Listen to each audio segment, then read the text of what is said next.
Key idea 4: 5 big questions can help you make the best decisions about partnering. Choosing a potential business partner is a tricky business. Some partnerships click, and the business thrives as a result. Others can be like a bad marriage, or worse. So just like in a marriage, it's important to be sure before you commit. There are 5 important questions you should ask yourself before diving into a partnership. First, are you sure you need a partner? Will she bring something to the table that you can't? If so, could you bring that thing in without involving another shareholder? Maybe just hiring someone would do the trick. Next, ask whether a standard partnership is the best model. A partner with a dynamite idea for a new product but zero business acumen might end up just hindering you. In that case, something like a licensing deal or a joint venture might be a better idea, with all of the benefits and none of the loss of equity. If a partnership really is the best arrangement, what about your prospective partner? If you had to, could you defend your choice without a shadow of a doubt? What about your reasons for choosing her? Does she bring assets and skills to the table that complement yours? Do your goals really align? If your answers reveal any reservations, keep looking. Settling for someone who isn't right will just undermine your business in the long run.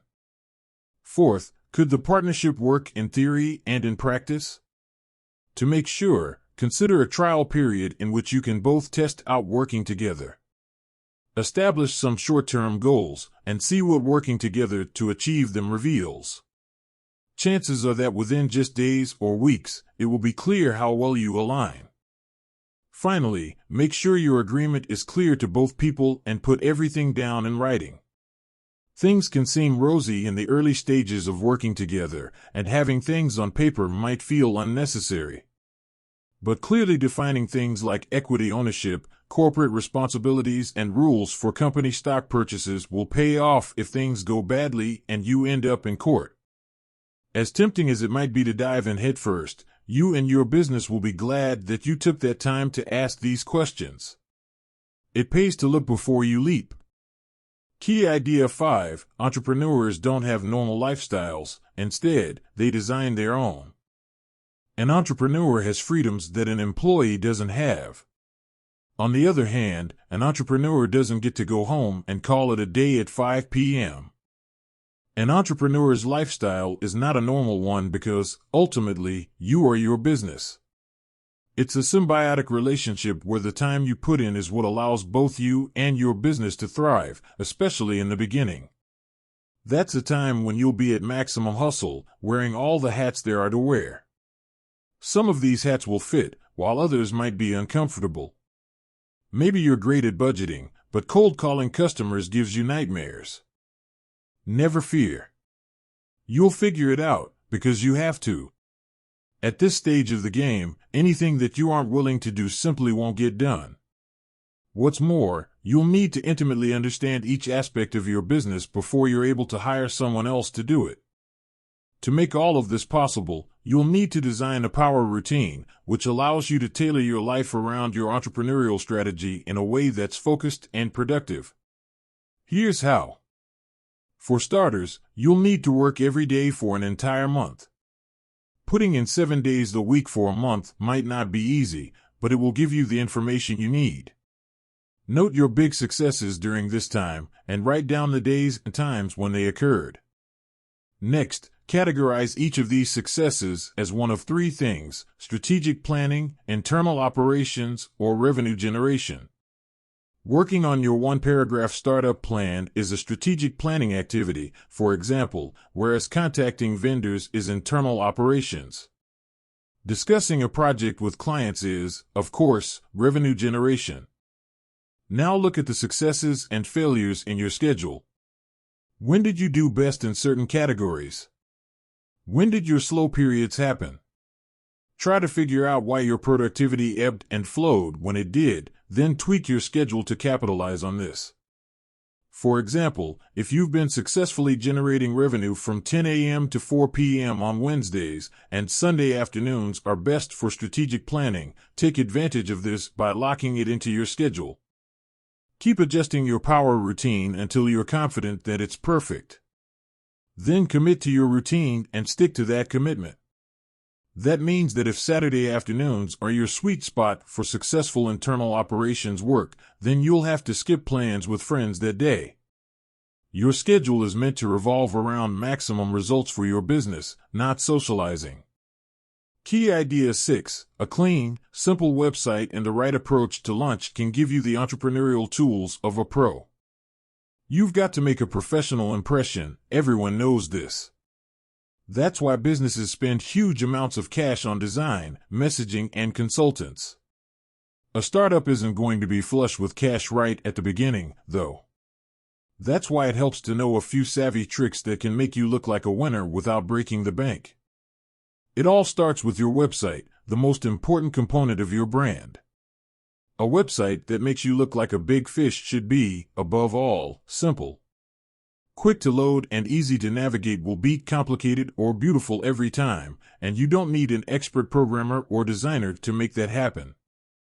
Try one of the many inexpensive, subscription-based service providers online, like Weebly.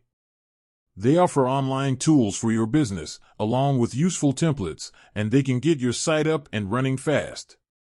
Best of all, the upfront costs are low, and you can easily update your content yourself. But what about other costly investments, like expert advice? While business coaches and self-appointed experts are everywhere these days, a lot of them just offer repackaged common sense sprinkled with advice that anyone can get off of the internet. What's more, they charge hundreds of dollars for it. So save your money and a lot of frustration. Instead, think about lunch.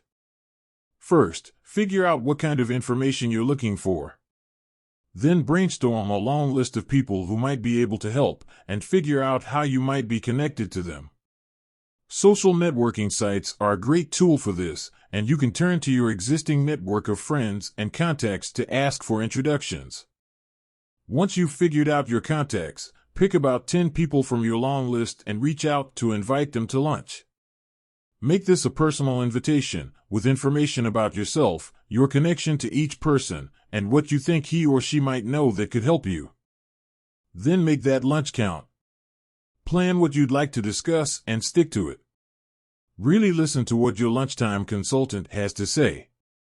Also, no matter how useful the information is or isn't, be gracious and follow up with a thank you email. If you're savvy enough to create a website and reach out to people like a pro, you should be able to act like a pro too. Key idea 7. Effective marketing is targeted and encourages action. So your business is up and running. Now how do you reach out to customers? Social media is a great marketing tool, but contrary to popular belief, just putting your name out there isn't going to bring in customers. For that, you need effective marketing to get a well-crafted message out there in a targeted way. The first step is to create a brand language. This consists of words and key phrases that describe what you do. Just 3 or 4 should be enough as you're getting started. These should be bold enough to grab and keep customers' attention. With time and focus, they'll be synonymous with your business in consumers' minds. Think about the term online search. Anyone who hears it will probably think of Google right away. The next step is an active brand message, a single, easy-to-read sentence of about 8 words. An active brand message combines promotion with establishing expectations about what your company actually does. For example, a math tutoring service's brand message might be something like multiply your math successes by subtracting the confusion. Now you'll want to make sure that the distribution channels for your marketing fit the goals in your active brand message. The key idea here is to target carefully. Just spamming every available channel is lazy and ineffective. So is sticking to a single channel. Despite what some people might think, Facebook isn't a good fit for every marketing message. Let's say that you want to market a dog walking service, for example. You could rely on posting to social media. But what about a small flyer that you give away at dog parks instead, or better still, offering a free dog treat in exchange for dog owners' contact information? That's much more direct than a Facebook post, and it does more, too. Beyond just attracting attention, it encourages immediate action in the form of giving contact info. Action generates revenue, and at the end of the day, that should be the goal of all marketing activity, since it's revenue, not buzz, that will grow a startup. Remember, keep your marketing goals clear and targeted. In fact, keep all your goals this way. Striking out on your own will be a wild ride, and you'll need all the clarity you can get.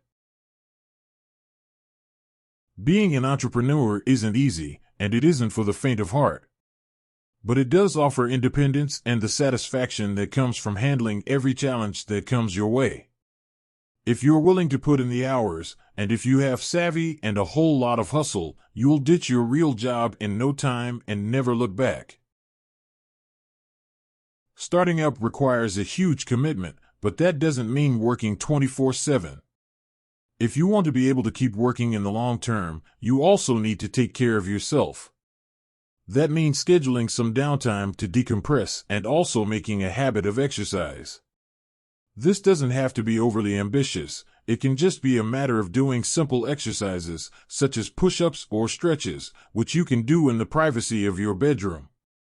Your business will benefit from you feeling your best.